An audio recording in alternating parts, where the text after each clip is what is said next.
So today's Japanese slang term is Fujikoru. To begin, let me ask you a question. Does the term kwase durfte fukujolpup mean anything to you?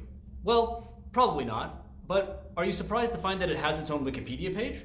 This long piece of text, which I obviously cannot pronounce very well, is a key piece of Japanese meme text in sort of the history of the Japanese internet, which arose out of two channels. Specifically, in 2017, somebody came up with a thread entitled, "Using your two fingers, go across the top rows of your keyboard and press the buttons alternately, and this is what you get." And one of the comments was the phrase that I came up with. Now, there are a lot of other comments that have a lot of other versions. Why did this one survive and the others didn't?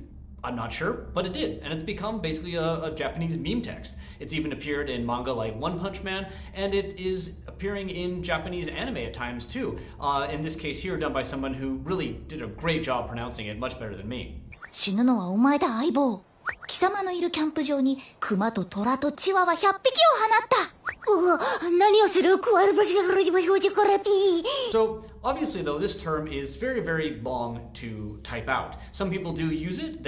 In tweets like this, you can see people using it as kind of a scream of frustration. But in order to save time and finger presses and just memory, it has been shortened to Fujikoru, which is now a verb, an u verb with the ru being the final element there, which is used to show that somebody is confused, frustrated, at their wit's end, etc. For instance, in this post here where somebody is saying it's weird that people can obey rules that it has to be quiet so people can read, but they get mad at people, at signs saying no children allowed, the term they use for get mad or get frustrated is not okoru, it's fujikoru. Likewise, in this little online slap fight here, you can see someone criticizing a TV show for showcasing somebody despite that person not really wanting to have their thing showcased, and the person above responds but ends with fujikoru na, or don't freak out, don't complain about it.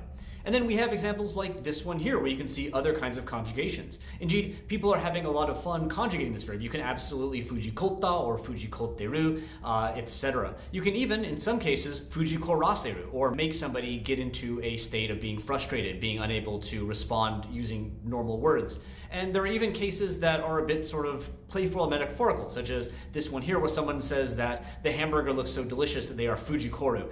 In other words, they are kind of unable to produce the proper words for expressing their feelings. So a very, very bizarre history of this term. If no one had ever come up with that random thread on the internet, and if no one had fallen in love with one of the replies to it, we wouldn't be here today. But I hope that this video helps it so that if you encounter Fujikoru in the wild, you will Fujikoranai. And I'll see you in the next video.